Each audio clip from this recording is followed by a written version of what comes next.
ನಮಸ್ಕಾರ ಆತ್ಮೀಯ ರೈತ ಬಾಂಧವರೇ, ನಾನು ನಿಮ್ಮ ಸ್ಫೂರ್ತಿ ಟ್ರೇಡರ್ಸ್ ತೊಗರ್ಸಿ ವಸಂತಪ್ಪ.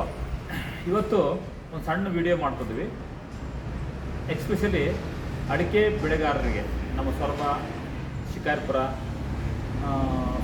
ಸುತ್ತಮುತ್ತಲಿನ ಹಾವೇರಿ ಭಾಗದ ರೈತ ಬಾಂಧವರು, ಅಡಿಕೆ ಬೆಳತಕ್ಕಂಥ ರೈತ ಬಾಂಧವರು, ಅವರಿಗಾಗಿ ನೀರು ನಿರ್ವಹಣೆ ಬಗ್ಗೆ ಒಂದು ಸಣ್ಣ ಮಾಹಿತಿಯನ್ನು ಇವತ್ತು ಶೇರ್ ಮಾಡ್ತಿದ್ದೀವಿ. ನಾವೇನು ಮಾಡಿದ್ವಿ, ಹಿಂದೆ ಒಂದು ವಿಡಿಯೋ ಮಾಡಿದ್ವಿ. ಆ ವಿಡಿಯೋದಲ್ಲಿ ಹೇಳಿದ್ವಿ ಬೇಸಿಗೆ ಸಂದರ್ಭದಲ್ಲಿ ನೀರು ನಿರ್ವಹಣೆ ಹೇಗಿರಬೇಕು ಅಂತ. ನೀರು ನಿರ್ವಹಣೆಗಾಗಿ ನವಂಬರ್ ಡಿಸೆಂಬರ್ನಲ್ಲಿ ಹೊತ್ತಿಗೆ ಮುಚ್ಚಿಗೆ ಅಂತ ನಾವೇನು ಮಾತಾಡಿದ್ವಿ, ದ್ವಿದಳ ಧಾನ್ಯಗಳನ್ನು ಚೆನ್ನಾಗಿ ತೋಟದಲ್ಲಿ ಬೆಳೆಸಿ ನೀರಿನ ನಿರ್ವಹಣೆಯನ್ನು ಕಡಿಮೆ ಮಾಡಿರಿ, ನೀರಿನ ಒತ್ತಡವನ್ನು ಕಡಿಮೆ ಮಾಡಿರಿ ಅಡಿಕೆ ಬೆಳೆಯಲ್ಲಿ ಅಂತ ನಾವು ಮಾರ್ಗದರ್ಶನ ಮಾಡಿದ್ವಿ.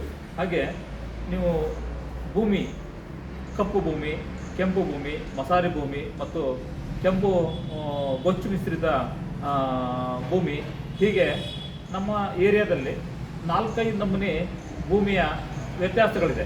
ಭೂಮಿಯ ಸ್ಟ್ರಕ್ಚರ್, ರಚನೆ ಇದೆ. ಹಾಗಾಗಿ ಆ ರಚನೆಗೆ ಸಂಬಂಧಪಟ್ಟಂಗೆ ನೀರು ನಿರ್ವಹಣೆಯನ್ನು ಹೇಳ್ಕೊಟ್ಟಿದ್ವಿ. ಎಕ್ಸಾಂಪಲ್, ನಾವು ಈ ಕಡೆ ಚಿಕ್ಕೇರೂರು ಭಾಗದಲ್ಲಿ ಅಲ್ಲಿ ಕಪ್ಪು ಎರೆಮಣ್ಣಿನಲ್ಲಿ ನೀವು ಡಿಸೆಂಬರ್ನಿಂದ ನೀವು ಅಪ್ ಟು ಫೆಬ್ರವರಿವರೆಗೂ ಅಲ್ಲಿ ಒಂದು 20 ದಿವಸದ ಒಂದು ನೀರು, ಒಂದು 15ರಿಂದ 20 ದಿವಸಕ್ಕೆ ಒಂದೇ ನೀರು, ಒಂದು 3 ತಾಸಿನ ನೀರು ಸಾಕು ಅಂತ ಹೇಳಿದ್ವಿ.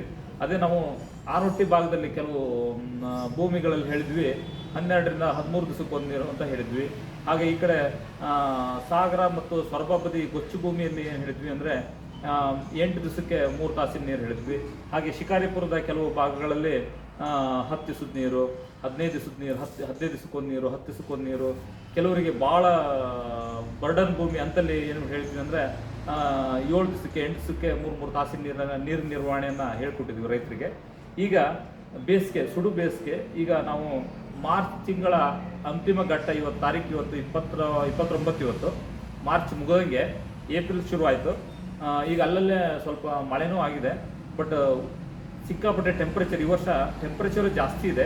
ಈ ಟೆಂಪ್ರೇಚರಿಗೆ ಸಂಬಂಧಪಟ್ಟಂಗೆ ನಾವು ಇವತ್ತೇನು ಹೇಳ್ತಾ ಇದ್ದೀವಿ ಅಂದರೆ, ಅಡಿಕೆ ತೋಟದಲ್ಲಿ ಭಾಳ ಸುಡು ಬಿಸಿಲಿದೆ. ಹಾಗಾಗಿ ನಾವೇನು ನಿಮಗೆ ನೀರಿನ ನಿರ್ವಹಣೆ 15 ದಿವಸಕ್ಕೆ ಹೇಳಿದ್ರು 12 ದಿವಸಕ್ಕೆ ಬರ್ರಿ, 12 ದಿವಸಕ್ಕೆ ಹೇಳಿದರಿಗೆ 10 ದಿವಸಕ್ಕೆ ಬರ್ರಿ, 10 ದಿವಸಕ್ಕೊಂದು ನೀರು ಹೇಳಿದರಿಗೆ 7 ದಿವಸಕ್ಕೆ ಬರ್ರಿ, 7 ದಿವಸಕ್ಕೆ ನೀರು ಹೇಳಿದರಿಗೆ 5 ದಿವಸಕ್ಕೊಂದು ನೀರು ಕೊಡ್ರಿ. ಹೀಗೆ ಕೊಡುವಲ್ಲಿ ಅರ್ಧ ಗಂಟೆ ಹೆಚ್ಚು ನೀರನ್ನು ಕೊಡ್ರಿ, ಏನು ತೊಂದರೆ ಇಲ್ಲ. ಹೆಚ್ಚು ನೀರು ಕೊಡೋದು ಬೇಡ, ಅರ್ಧ ಗಂಟೆ ಜಾಸ್ತಿ ಮಾಡಿರಿ. 10 ದಿವಸಕ್ಕೆ ಕೊಡ್ರಿ, 8 ದಿವಸಕ್ಕೆ ಕೊಡ್ರಿ, 8 ದಿವಸಕ್ಕೆ ಕೊಡ್ರಿ, 6 ದಿವಸಕ್ಕೆ ಕೊಡ್ರಿ. ಹೀಗೆ ಸ್ವಲ್ಪ ಬದಲಾವಣೆಗಳನ್ನ ಮಾಡ್ತಾ ಈ ಬೇಸಿಗೆಯ ನೀರು ನಿರ್ವಹಣೆಯನ್ನು ಮಾಡಿರಿ ಅಂತ ಈ ಸಂದರ್ಭದಲ್ಲಿ ಹೇಳ್ತೀನಿ. ಆಮೇಲೆ ಅಡಿಕೆಯಲ್ಲಿ ಸಿಕ್ಕಾಪಟ್ಟೆ ಹರಳು ಉದುರ್ತಾ ಇದೆ. ಹರಳು ಉದುರೋ ರೀಸನ್ನು ಟೆಂಪ್ರೇಚರ್ ಇರಬಹುದು, ಅದ್ರ ಜೊತೆಗೆ ಹೆಚ್ಚು ನೀರು ಕೊಟ್ಟದ್ದಿರ್ಬೋದು.